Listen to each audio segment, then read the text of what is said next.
Cinephilers, and welcome back to my channel. As you can see from the title, I have watched 2000 Mules, and this is going to be my thoughts on the film as a whole and the subject matter, because it's a very important subject matter. So let's get started. I went ahead and paid the $30 to watch the film and to have the film and to be able to stream it. However, I will just like to say, as a comment, I think that's too much money for a film. I understand the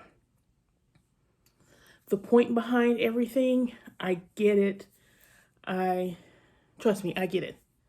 And being an independent filmmaker, also, I get it, However, I can buy a DVD and keep it forever, or any other thing that I choose to stream for way less, and I can keep it for forever on a digital platform as well. So $29.99 is too much money. But with that being said, I'll get off my soapbox and let's get into the film. A lot of this film, and I'm going to go ahead and say spoiler alert for anyone who hasn't watched it. A lot of this film spends time educating people on how they went about investigating voter fraud, which I thought was very interesting. How they use our phones as a digital footprint. There was one section where I felt like the guy, Greg, was going to say something about your settings, but Dinesh kind of cut him off. But I do know that on our phones and with apps, it has that thing now that asks to allow tracking. But I think that's something that came recently, right? That's not something that's always been. So it's very much possible that these phones were used and could be used at the time to track mules. And I really appreciated how they did that to educate everyone who's watching to know, okay, this is what we did. It's not, they put to rest the fact that at the polls and poll workers were doing things, but it was just a covert thing that was happening over time, and just a little bit here and there at a time, with a minimum of what they guesstimated of 2,000 mules. But then they said, but it could have been a probability of even more. I did read an article, because what Charlie Kirk said towards the end about media coming out and the headlines are just going to be slanderous. And then also that it's going to, all these things were to invoke doubt. I guess that's what it is. And, that's when you totally believe in something and you know something to be true, but something can come in and plant a seed of doubt in you. It's just like, so it's hard to fight that seed of doubt. But I saw an article from Philip Bump from the Washington Post, and I even tweeted him on this. He said that the whole core of the film falls flat and falls through because they had the weakest way of going about, ground to stand on, basically, of how they track these mules. And it had nothing to do with the voter fraud in the first place. It had something to do with the 8-year-old girl who was shot and killed. And they had verified themselves as being some people who could track by using a cold case murder. But Philip Bump wrote that that was not factual, that that case was not a cold case. And so I read that article and then I was like, oh, well, if it wasn't a cold case, but I was like, no, I can't take his word for it. I said, go research it. And when I researched and I found that the Atlanta Journal Constitution published an article a year after this little girl's death of why are there still no answers to who killed her. So a year after she died, they still had not had any answers. So it was a cold case. So we have to be careful. Again, seeds of doubt. We have to be careful reading these. And we have to check these people who are in denial about potential voter fraud. Okay, with that being said, this is a very well made film. You can really tell that they did a lot of research, but also they did a lot of backtrack retelling of what they already knew. So in my reaction to the trailer, I was right. They already knew the answers to the questions they were going to ask. And they probably formulated those questions based off of the information that they knew. So they did a good job in following that path. But you could always tell when things is not the reality of the situation that they are going through and just presenting things that they have found through a method of telling a story. So like Dinesh going to meet them and that all was set up. The phone calls, that's all set up. All those things, him and his wife watching on the lady testifying, sharing that was blacked out, that mule, that was all set up. That phone call was set up, but that doesn't make it not true. It's just, again, they're going back and retelling everything that they have found. Very much so feels like an espionage film. There's that long part in the middle of developing the findings and showing us and educating us. It's very crucial. But then also you can tell the guys who are sitting in the room, this is their first time hearing this stuff. You see Dennis Prager going from someone who was adamant about not just jumping on a bandwagon of believing something just because other people were saying that they just had a feeling of fraud. He did not believe it, but by the end, he was a believer. And this is the most important key that I think people will miss from this film if you watch it with blinders on. This was not a film to prove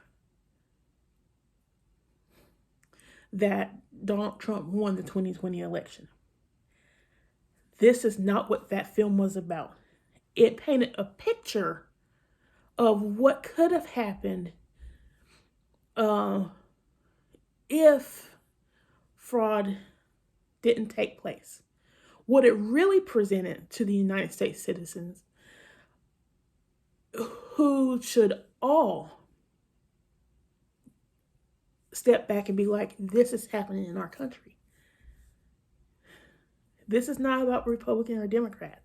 This is about fixing elections. And that voter fraud has been happening longer than 2020. 2020 has brought it to the light and to the forefront. But the thing about Bladen County, North Carolina, I live in North Carolina, and I live maybe a couple of hours from Bladen County, if not less. To see in 2018 that was happening, and real people just talking about, well, I need to get Christmas for my son. And they thought they were helping by volunteering and thought it was a good cause. That is the reality of people using power to manipulate people who are like innocently thinking that they're doing something because they don't know how voting is set up. All these people putting multiple ballots in Georgia when it's illegal to have anyone else's ballot but your own, that is something that needs to be questioned. And I think that this film is very much so going to go down in history if it does its job by bringing voter fraud to the forefront. And something has to change in the way we vote. It's going to have to. It's going to have to. So, I got the point of the film.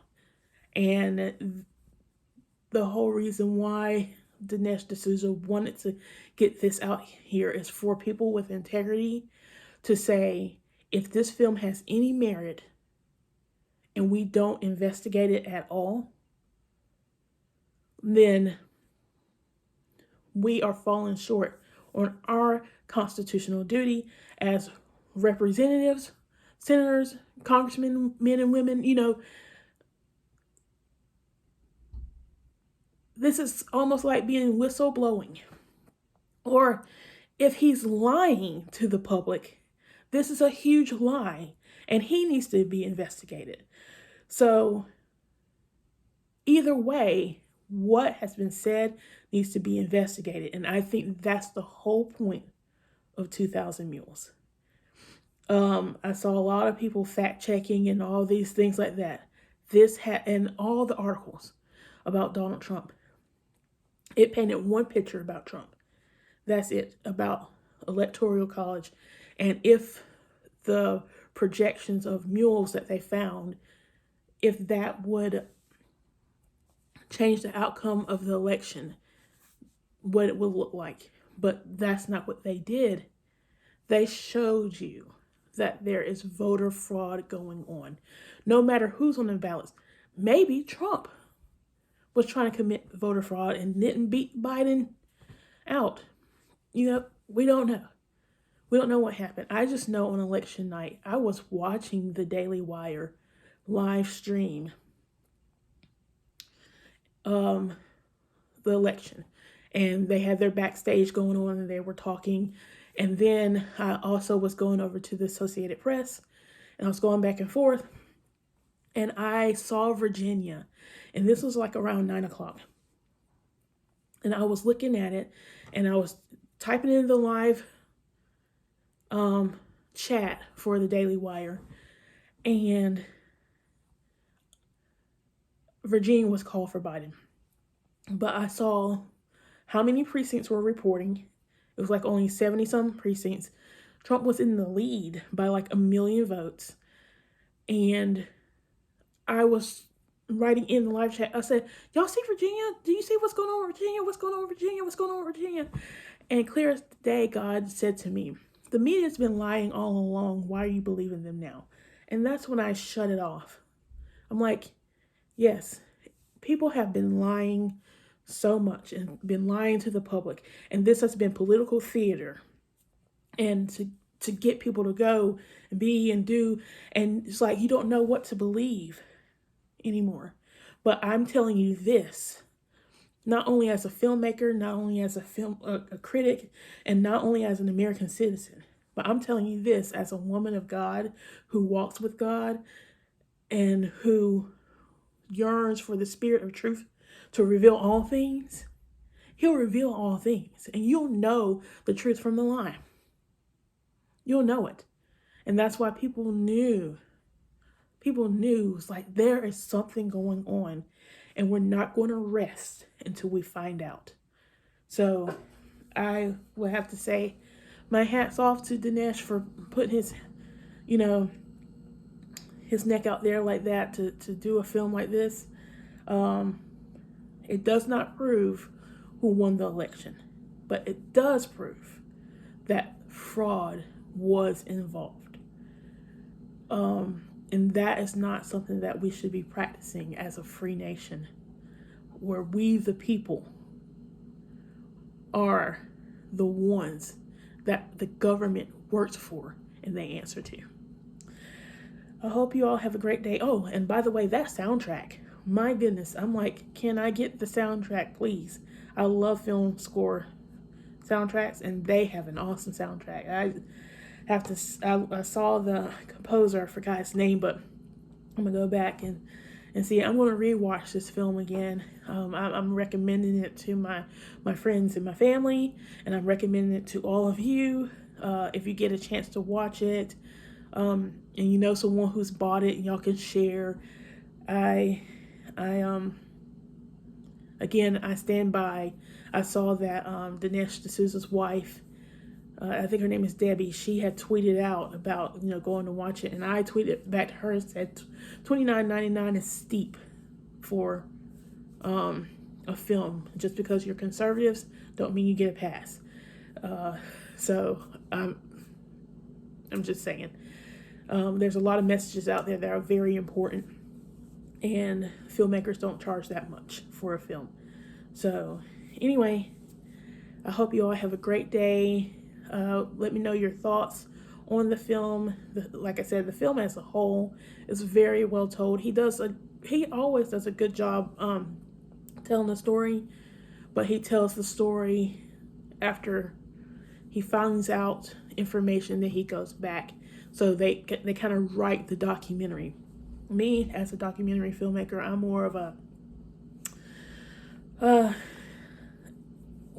learn it as I go type storyteller. Like if you go and watch my film Where Was I on my other channel under my name, you'll see I did a reaction to my trailer for my film Where Was I.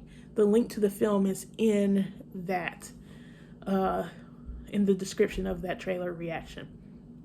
And then you'll see how I am as a storyteller. I sat and I interviewed people, and then I told their story like that. So yeah, let me know your thoughts in the comments. I hope you all have a great day. Bye.